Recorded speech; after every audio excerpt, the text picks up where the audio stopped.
Hi guys, good morning, good afternoon, good evening. Ngayon pong umaga mga biayan, magluluto po tayo ng ito, saging na malapit nang ma-overripe, mahinog. And syempre mga bi, galing po ito sa aming kamag-anak. And syempre, magluluto rin po tayo ng kamote. Kamotikyo? Gagawin natin siyang kamotikyo mga bi. Lalagyan natin ng asukal.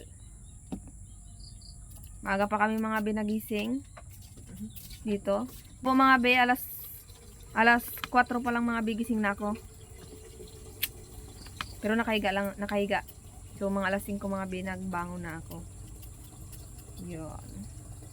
Yan yung mga kasama ko dito sa bahay mga be, yung kambal tulog pa. Yung isa may sakit.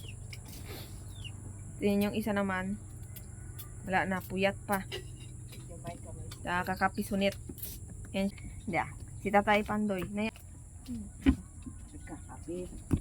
Nagkakape po sila. Kung naman hindi po ako mahilig magkape. Depende lang kung trip ko magkape.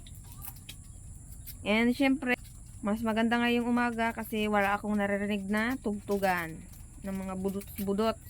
Kabila-kabilaan. Kaya makapag-vlog po tayo ng walang ingay-ingay. Babalat ako ng kamuting bagin.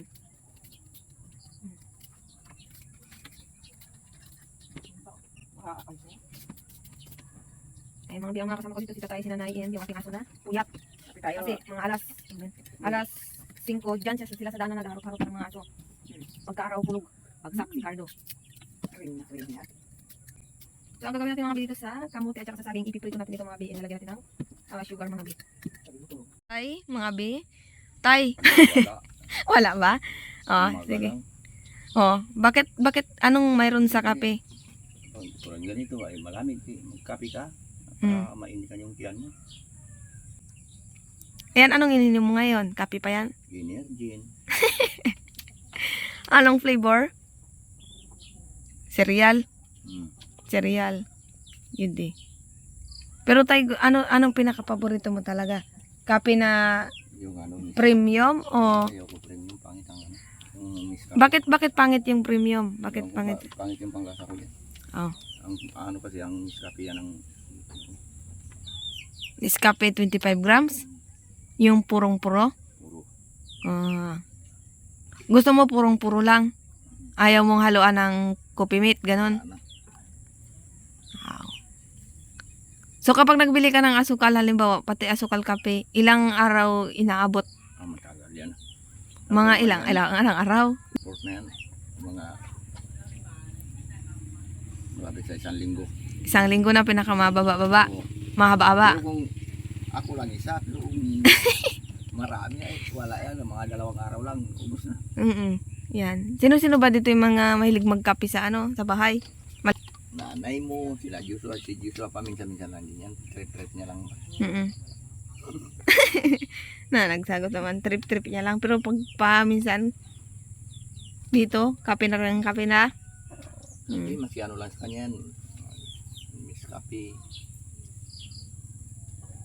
Kung bigyan kita ng 10 premium 25 grams na kape, tapos 5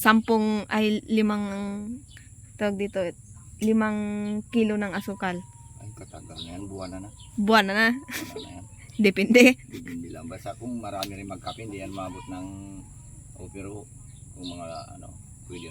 Kung marami na rin, yung ganyan, mga 10 piraso na Nescafe, di ba? Na rin yan. Nakasalang na po tayo ng ating kawali. And maya mga bi, lalagay na po tayo ng ating mantika. Yan. And this is our saging. So pinahuli ko ng mga biyong kamuting bagin.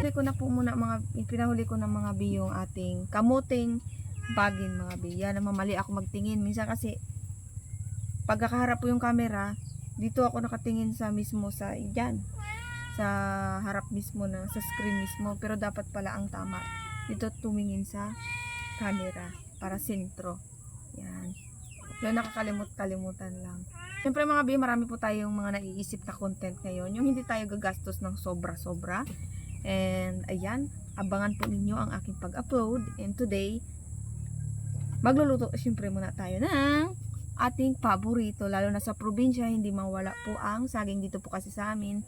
Ang isa sa pinagkakabuhayan at pinagkakakitaan, and isa na rin sa kilala dito sa amin is itong saging.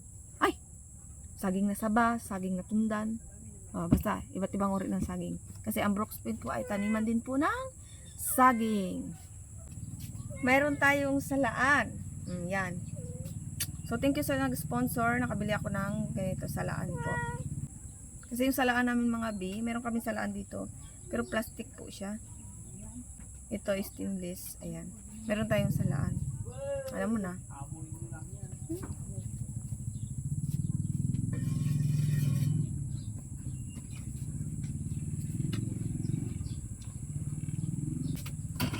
Ayan, mainit na po ang ating kawali. Siyempre, pwede na po nating lagyan ng mantika. So, hindi ko na mapakita sa inyo ng masyado kasi po wala akong taga-video and sinandal ko lang yan siya mga bisa. Tupperware mga be. So, ayan. Lagyan na natin and konti na lang. Pwede nating ilagay ang ating saging. Ano ba yun?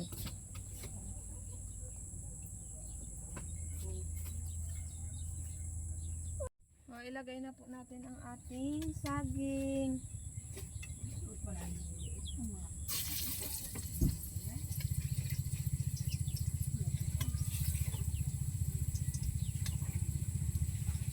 So mga be, buo-buo na lang po siya, hindi ko na po hiniwa-hiwa pa mga be, kasi nga po, tawag dito, masyado na, yung iba po na saging po, nahinog na, overripe na masyado mga be.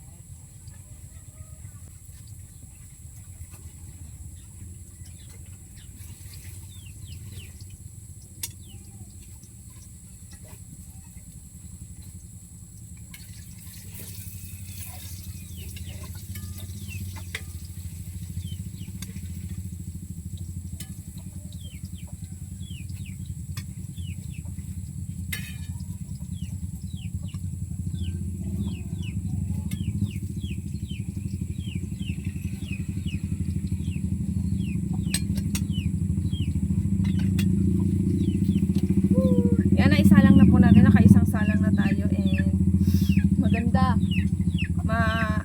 maganda sa pang-amoy yung piniritong saging. Mga be, yan na po. And so ayan mga be, tapos na po tayo sa ating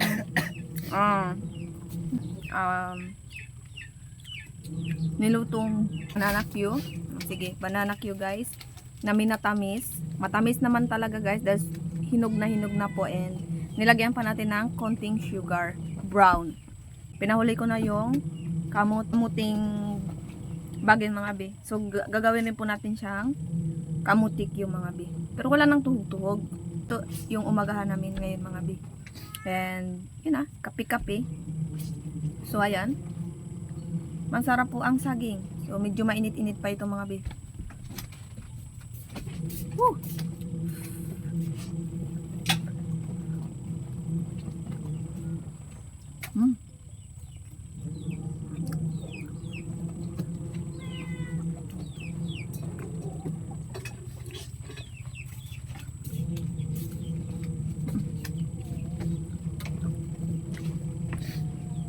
Matamis na matamis.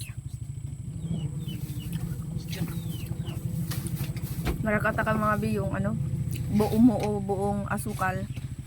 Masarap siyang wag lang sumubra.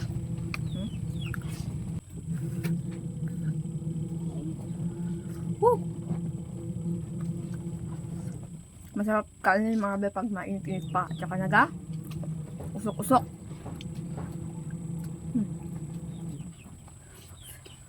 Masarap rin ito mga be. Masarap rin ito mga be kapag tanghali mga be, merienda, and natin, partneran natin ng Coca-Cola or Pepsi.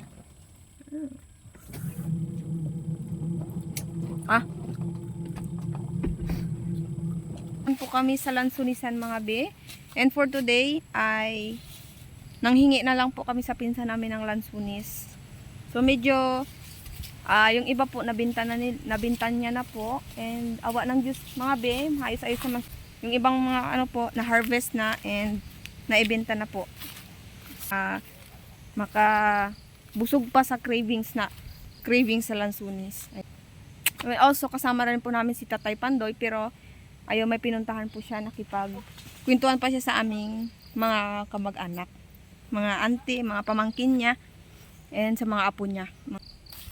Dito lang naman talaga, maraming lansunis talaga mga be sa barangay na ito mga be. Well, actually sa iba po, malalayong barangay, marami, pero po dito sa kamag-anak namin mga be ay marami kasi siyang tanim na lansunis. Kuya, di ba dito sa Muslim na? Sa Muslim na? So, hanggang dito lang mga be. Kung saan sa kinatatayuan ko mga be. Yan dito lang. Hanggang dito lang mga be yung kanyang lansunisan mga be. Kasi itong kaharap ko naman mga be, itong sa harap ko, ay may-ari na po nito. So, ayan mga be. So, hanggang yan.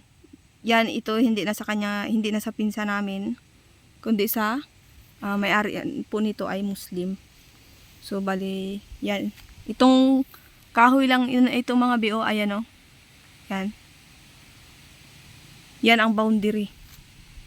Wala nang bakod-bakod, basta may boundaries lang. Ayan. Ito po ang boundary mga BO. Ayan po mga B, ang boundary.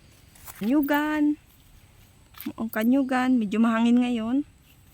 At naglalaglagan ang mga nyug. Kamag-anak namin, ayan, tinutulungan niya si Bula. Kasi naghingi kami, binigyan niya kami ng lansunis. Ayan. Si Kuya William. Kit na siya.